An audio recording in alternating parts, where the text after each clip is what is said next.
And joining us now from our Washington bureau is a man who knows the Middle East and the military situation there very well, the former chairman of the Joint Chiefs of Staff, retired Air Force General Richard Myers. Good morning, General.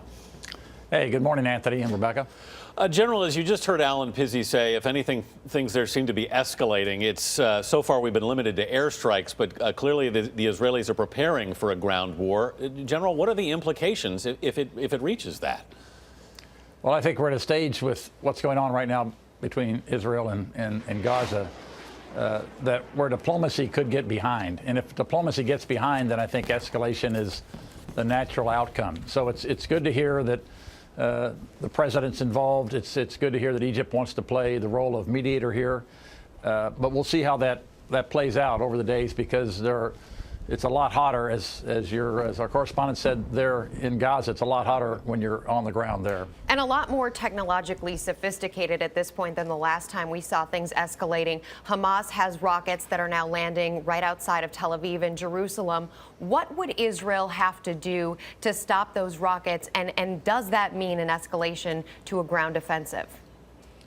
I think the weapons, the technology, as you mentioned, Rebecca, I think that does change the equation to a great extent. So the things that Israel's going to have to do will probably have to be a little more invasive. And I don't mean ground invasion, but a little bit more invasive as they go after this kind of capability. It may mean that they have to go in on the ground, but that remains to be seen. This really does change the equation when rockets can come close to Tel Aviv and Jerusalem. General, how much more prepared, how much more powerful is Hamas than they were 4 years ago when we went through this?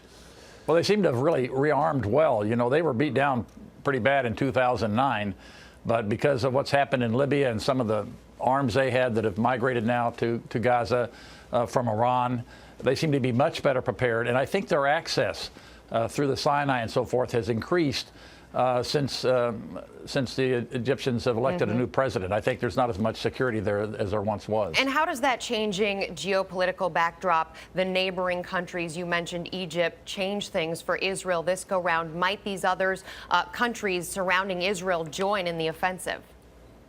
Well, so far, Egypt has said it's going to support the peace treaty that it has with Israel. The same for Jordan, of course. But you have to worry about the underlying stability and the mood of the people in both of those countries, Jordan being more than 50% Palestinian.